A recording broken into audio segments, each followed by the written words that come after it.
Monsieur Paul Moreau, propriétaire du restaurant Le Jardin d'Épicure, un établissement réputé du centre-ville, était persuadé que son équipe le volait. Pas dans la caisse, non, mais en temps, en énergie et en sérieux. Il passe plus de temps à papoter qu'à servir les clients, ruminait-il en comptant les additions le soir.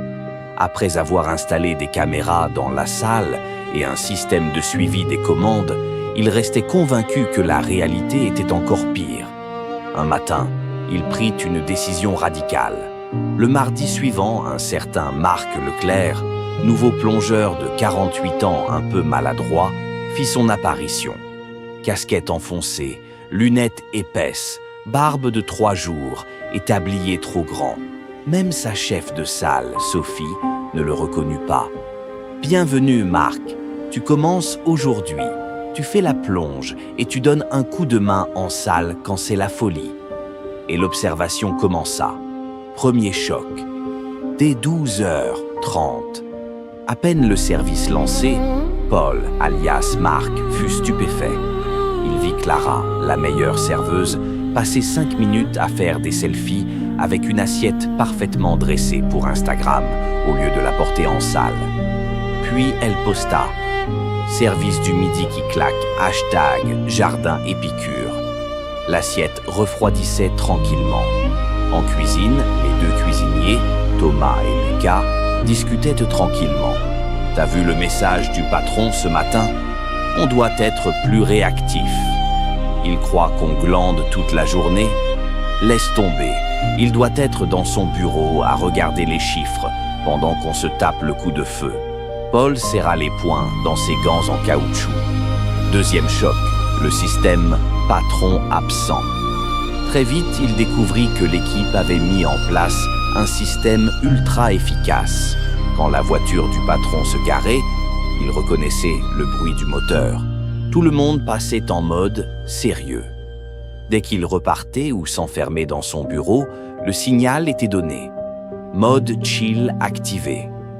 Ils avaient même un code sur le tableau des commandes, une simple émoticône tomate qui signifiait « patron parti ». Le choc ultime. La pause cigarette de 15h20. C'est là que tout bascula. Derrière le restaurant, dans la petite cour, toute l'équipe s'était réunie. Sophie imitait parfaitement la voix autoritaire de Paul.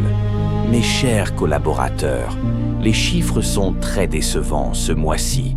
Il faut se réveiller. » Éclat de rire général. Puis Clara ajouta « Franchement, il paie plutôt bien, mais il nous surveille comme si on était des gamins. Si au moins il nous faisait un peu confiance. » Thomas, le cuisinier discret, parla plus bas. « J'ai modifié la sauce du Magret. J'ai enlevé un ingrédient et ajouté un truc secret. On gagne 2 minutes par assiette et les clients adorent. J'ai pas osé lui dire. J'ai peur qu'ils disent que c'est trop risqué. » Paul, caché derrière sa cigarette qu'il ne fumait même pas, sentit son cœur se serrer. Il était venu pour les prendre en flagrant délit de fainéantise, et il découvrait qu'ils étaient plus rapides, plus créatifs et plus soudés quand ils se sentaient libres. Le dimanche soir, Marc Leclerc disparut après avoir laissé une enveloppe sur le bureau de Sophie. À l'intérieur, une lettre manuscrite et une belle prime pour toute l'équipe. Le mardi suivant, le vrai monsieur Moreau réunit tout le monde avant le service. Il avait enlevé sa cravate et portait même un tablier. « J'ai beaucoup réfléchi ces derniers jours, » commença-t-il. « J'ai compris que je passais plus de temps à vous contrôler qu'à vous faire confiance. Ça va changer. » Il marqua une pause presque gêné.